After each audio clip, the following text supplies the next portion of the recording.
Canada, the final frontier. A magical land filled with free healthcare, nice people, and of course, the boreal forest. This biome is located at about 50 to 60 degrees latitude north, including areas of Canada, Scandinavia, Russia, and the Appalachian Trail. Most noticeably, it is also the biome of the Forbidden Forest from Harry Potter. The climate in boreal forests is generally cooler than most others. The average temperature is between -5 and 5 degrees Celsius. The precipitation varies widely from region to region, however, it is usually in the form of snow. The winters are long and cold, and the summers are short and cooler than most other regions. The low temperatures plus the snow melt or runoff creates moist ground, meaning that great growing conditions are possible. However, the growing season is still only about 3 months of the year. The earth in these forests are composed of a shallow layer of topsoil above a thick permafrost.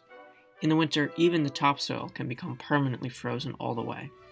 The soil contains few nutrients, but species have adapted to survive with the small amount of sustenance it provides.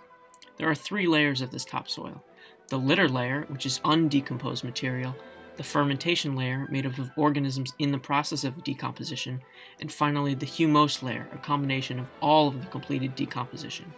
The turnover of plant remains into nutrients is very slow, contrasting with the environment such as a rainforest, where it is very high. Species found within boreal forests are not as copious, as most plants and animals cannot survive in the harsh climate. The trees found in the forest are all coniferous, meaning they have cones or needles. Species include evergreens, spruce, balsam fir, and jack pine, just to name a few. The animals found within forests are bobcats, elk, porcupines, Siberian tigers, and snowshoe hares. There are some birds found in the forest, but very few, as they generally migrate south for the majority of the year due to the temperature.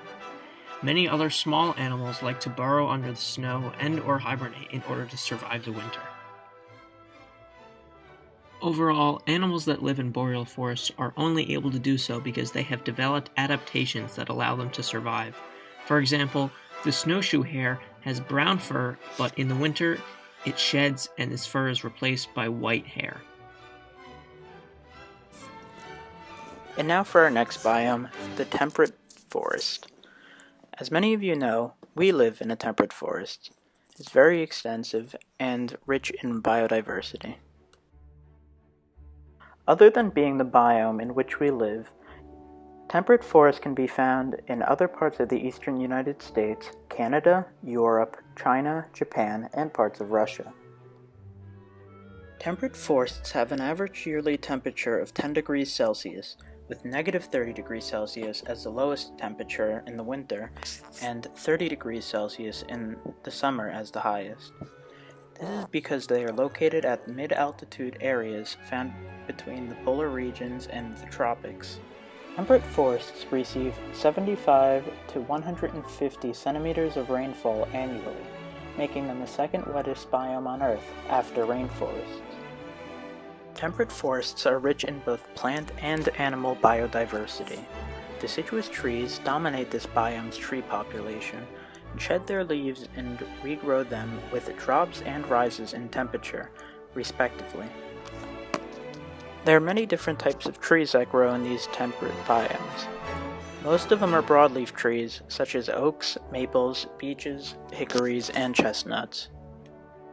Temperate forests also have a wide array of animal life. Examples of these animals are bears, raccoons, squirrels, skunks, wood mice, and in the United States, deer. Bobcats, mountain lions, timber wolves, and coyotes are natural residents of these areas, but most of them have been driven to near extinction by humans. Although this biome has offered us many recreational luxuries throughout our lives, temperate forests are highly susceptible to human pollution and ecosystem harm.